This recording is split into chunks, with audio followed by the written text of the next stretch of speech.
Earnest money. What is that? Well, I'm going to tell you right after this. Stay tuned.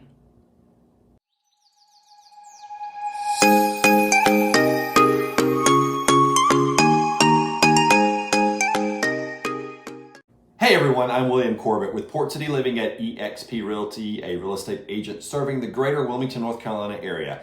I talk about real estate topics and everything that has to do with living in the Port City. So if you're interested and want to subscribe, please hit that little button to do so. I appreciate it.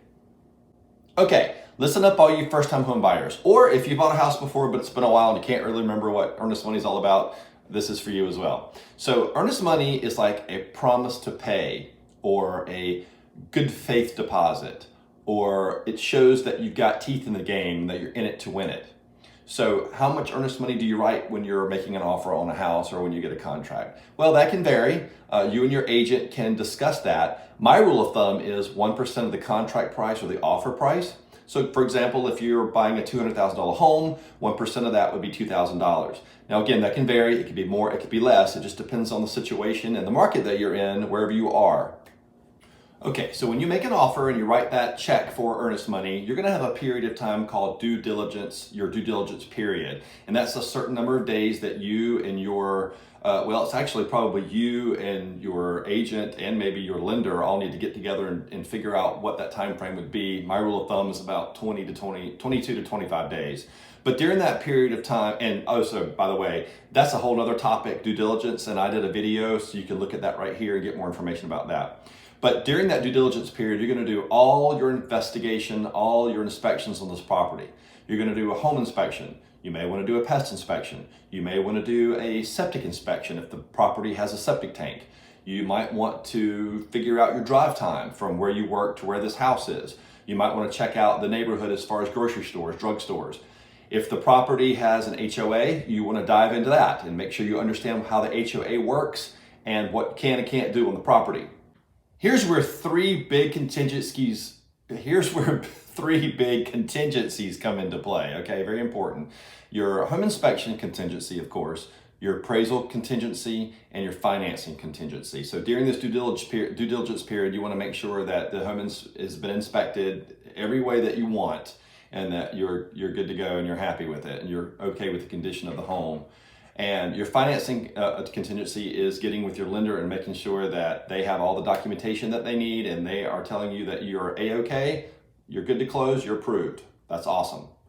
Your last one's going to be your appraisal, because we're going to need to, if you're going to finance it, you're going to have an appraisal on the property. So we want it to come in for at contract price at least, or more. Now, if any of those things at all, any of those three contingencies are throwing up red flags, like you can't get financing for whatever reason, or the home inspection came back really wonky and you're not happy with that, or it didn't appraise for what you agreed to pay for it, then that's when you have to say, stop, I want to change my mind. You have a conversation with your agent and tell them that I don't think this is the right thing for me.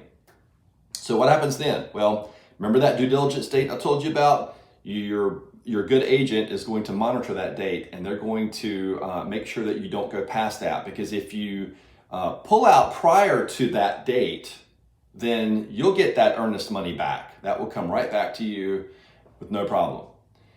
If you go past that, so let's say for example you get 5 days away from closing and you're like, I don't want to do this, I've changed my mind, I've decided that the home inspection is too crazy, I don't want to deal with the repairs, the seller's not going to do anything about it, so I want to pull out. Guess what? You're going to lose that earnest money. So you need to make really sure that when you go past due diligence date that you're A-okay with this and you're ready to move forward. Because we don't want you losing your money for no reason, because that would be like throwing money out the window, and we don't want you to do that. So a good agent's going to talk to you about this and make sure that you understand it and that everybody's happy. You're happy, you're moving toward closing, all your contingencies are good, they've all been satisfied, and you're headed toward that closing date. So exciting. So you might ask yourself, okay, I wrote that check for earnest money, where did it go and when does it get deposited actually? Well, it's a deposit, so guess what? It's going to be applied to towards your closing costs. So say your closing costs are $6,000 and let's say you wrote the $2,000 earnest money check, they're going to take that off the bottom line, so your closing costs are only going to be $4,000. So you're not throwing that money away. It does get applied to something, and it will be applied at the bottom line. So that's awesome. Also, when is that check going to be cashed? Well, as soon as the contract is signed by both parties, your agent is going to collect that earnest money check from you, and it's going to get deposited almost immediately. So make sure that you have that money in the bank.